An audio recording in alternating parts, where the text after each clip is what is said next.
Co jsem to zase vymyslela? Chybí mi Ljuba.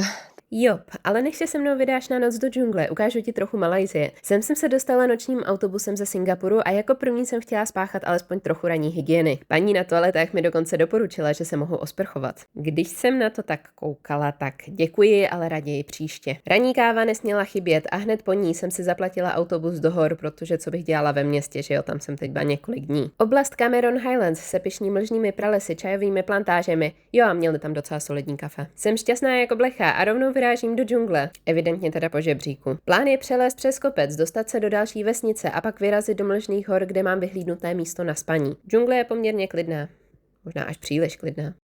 Vždycky, když projdu pavučinou, tak mám pak strach, že po mně někde leze pavouk. Jo, no, s tím člověk musí asi trošku počítat. Ve vesnici jsem si našla malou restauraci, ale neměla jsem chuť na nic místního, tak jsem si dala špagety carbonara.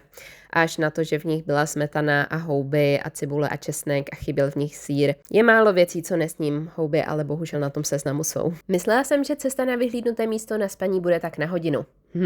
Jak strašně moc jsem se mýlila, bylo to na 3 hodiny. Mezitím se setmělo a já tím pádem skončila sama, ve tmě a v džungli. V oblasti, ve které jsem byla, by teoreticky podle ChatGPT nemělo šít nic nebezpečného, ale i tak jsem nejprve chytla paniku, že se setmělo.